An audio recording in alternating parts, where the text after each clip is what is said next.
Hi, Delwin. Let's start with some general anatomy. This picture that you're seeing now is of 7 different layers of muscle just in the back. And these are layers that people typically don't even know about. These are the deep tissue layers. And I'm showing you this because I want you to see what all can be affected by just working your muscles, how it goes all along the spine, in between each vertebrae. Your muscles have a really strong impact on what you do with your back. Now, this are the scalenes. We've had several conversations about these, the 2 in the front and then the one that comes down further in the back. This picture has a little bit of an idea of where the nerves run, which is the yellow, and then a few of the vessels, which are the red. You can see how they run in between the muscles and how that might pinch. Also, when those muscles are tight, how it can pull the skull down and forward because of where they're attached on the ribs in the front. So when those are tight, they're going to pull the head at a downwards angle. And these two, the splenius capitis and splenius cervicis, this right now you're looking at the back of the neck. But you see how wide and strappy they are. They attach to the back of the skull and then go down right to about the midpoint of the shoulder blades. And these two, if they contract, if you look at where they attach in the front of the vertebrae and then insert in the bottom of the vertebrae, if that area is shortened, it too is going to pull the head at a weird angle. Also, these can get stretched out and pretty stressed out if the head is too far forward, because then they're pulling extra weight more than they should be to try and pull the head back and keep it steady. This is the trapezius. It's much bigger than a lot of people think it is. It's kind of like a cowl that we wear, and this is the most superficial muscle that's on the back. So this is the one that you touch first anytime you're rubbing your shoulders or down your back, and you see how far down it goes, almost down to the low back. So this muscle is very key for you, and you see how it comes over the top of the shoulder, over onto the collarbone there. This muscle, when you flex your shoulders back, when you hold your head up, this is getting flexed doing all of that. Now, this is the pectoral muscle. So you see how it attaches over on the arm.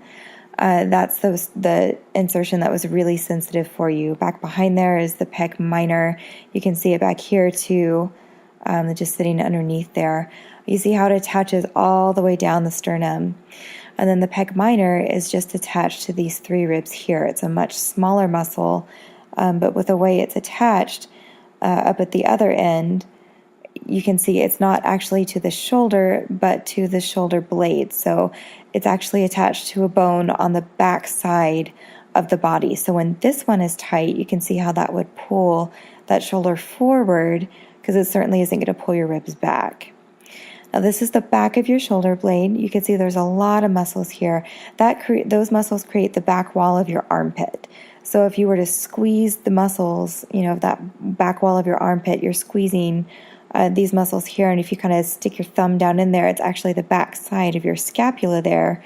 And you can see how it comes around to the front side of the arm bone there of the humerus. So all of these have a lot of effect when they're tight, when they're pulled differently on how the muscle, how the shoulders sit.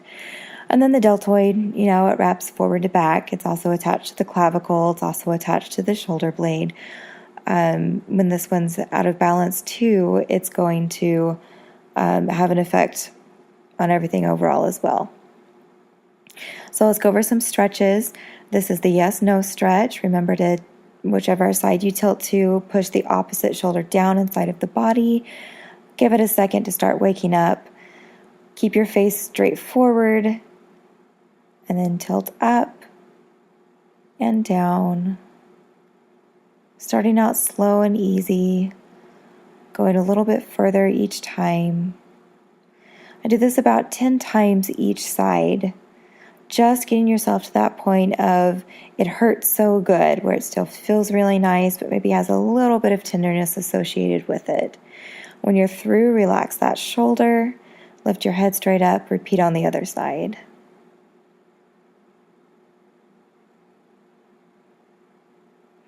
Now for the no part, you shrug your shoulders up as hard as you can, shove, shove, shove those up to your ears. Then you're going to push the back of your skull down against your shoulders, just pushing and pushing against each other as hard as you can, and then say no to the ceiling. Just shake your head back and forth, no, no, no. It's going to get warm, maybe a little tingly back there. That is what you want. Now to stretch your pec muscles, you're going to put your elbow at the same height as your shoulder. You can do this on the edge of a wall or on a flat wall works too. But take a step forward and then twist away, and you'll feel that pull your muscle. Now to get the pec major, you want to go all the way down the sternum, where we looked at before. When you saw the picture of it, you saw how it goes all the way to the middle of the chest and about halfway down the chest. It's a pretty big muscle. So be sure to massage all in there. You'll find little spots that are more tender than others. You can stop on those and rub a little extra, hold it until it releases. And you can hold this stretch for 30 seconds to a minute. You don't want to do too much longer than that. To get pec minor, you're going to raise your elbow above your shoulder. It doesn't matter how much above your shoulder. The higher you go, the more intense it's going to feel. You do the same stretch, step forward and turn away. And this is going to be a much smaller movement because you're just going down to those top ribs there where it's attached, and then over towards the shoulder joint is where you're going to be able to rub this one. And same thing, roll it around, hold any spots that are extra tender for 30 seconds to a minute. Now this stretch is for the spine, just to relax all those muscles because they're getting a lot of extra attention now and flexing. So we want to make sure that they stay nice and relaxed too. We're going to focus on bending over each vertebrae one at a time. Like there's a stick in front of your face and you're flexing your vertebra over that stick one at a time. And this is, you're actively flexing your neck. You're actively flexing your abdomen, your chest when you go over. This isn't a relaxation flexion stretch exercise. This is hard work. And once you bend so far over, you feel like you're sticking your butt in the air, then you've reached the end point, and go ahead and roll back up one vertebra at a time. And just imagine your spine stacking and unstacking as you do this. And do this 3 to 5 times.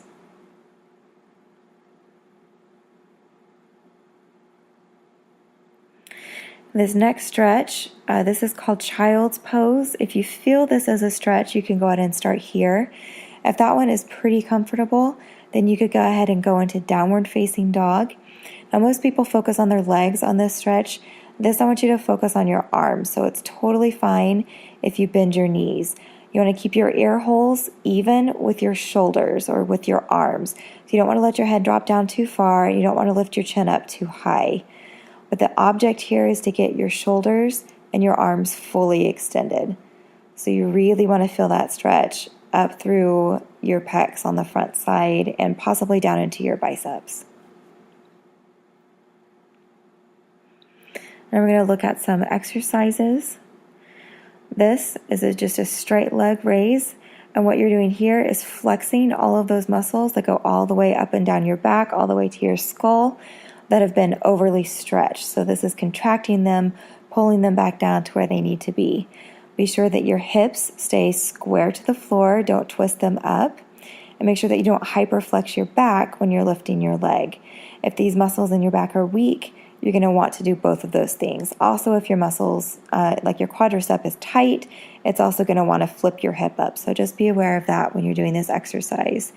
10 to 15 reps each side. If that feels easy, add on 10 more.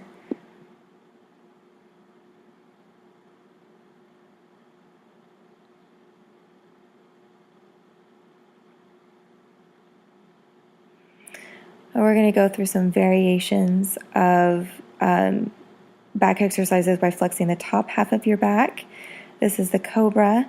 You can do it where you leave your hips on the ground or where you straighten your legs completely. This may lift your hips off the ground. Be sure to pull your shoulders down in your body so they're not hanging up by your ears. You're flexing a lot of muscles doing this. And then the Superman, I didn't leave myself enough arm space to straighten my arms. And you can do this by just raising your arms, just raising one arm and one leg, or go ahead and raise both arms and both legs. Now, this is a very intense flexion, so don't hold this for more than 5 seconds at a time when you're first starting out. For an entire week, don't hold it longer than 5 seconds. Then you can add on 3 to 5 seconds a time after that. But you can really get into some good muscle spasms if you try and do it too much too soon. And then always end by going back into child's pose to relax those muscles in the back.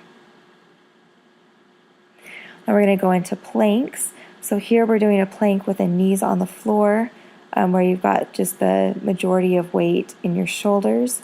Remember to flex those shoulders down so that they're not sticking up. Don't drop your head. If you lift your head up, you're flexing those muscles in the back even stronger, so that will make this exercise more intense. If that level of difficulty isn't too hard, then you can lift up on your toes and your elbows.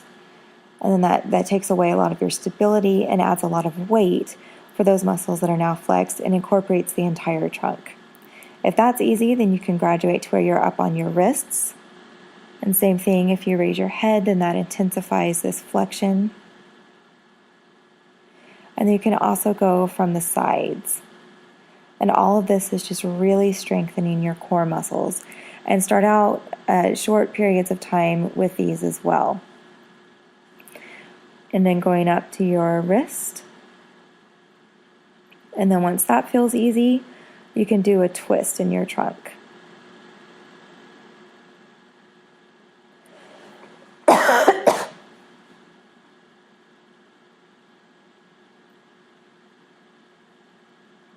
This is a woman. I put the link in your one-page instructions that I'm attaching to this. She has a video. It's about 40 minutes long. It's on YouTube. She does a whole lot of these stretches and exercises that I've just talked about in her routine.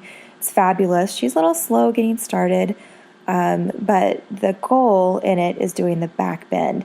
This is an amazing goal for you to have because this is stretching all the muscles that need to be stretched, flexing all of the muscles that need to be flexed. And it's so important, actually. I am going to raise a challenge to you, dear sir. I challenge you to a back bend competition. So this last girl here, she's going to show what it's like to do a standing back bend. So if you start on your hands and push up, that's called a bridge. But if you start standing and go backwards into a back bend, that's a true back bend. And then coming back up, that takes a lot of muscle control and a lot of strength. So my challenge to you is, in 90 days, whoever can do a back bend going over and standing back up gets to celebrate. Whichever one of us can't do a back bend going over and standing up gets to celebrate by giving the other person $100. If we both reach our goal, then we just get to go celebrate together. No one has to pay each other. And we get to make a really cool video of us both going backwards and standing back up in back bends. But if we don't succeed, if one person doesn't succeed, then we get to pay the other person $100. So good motivation for us both to accomplish that. Let me know if you're in.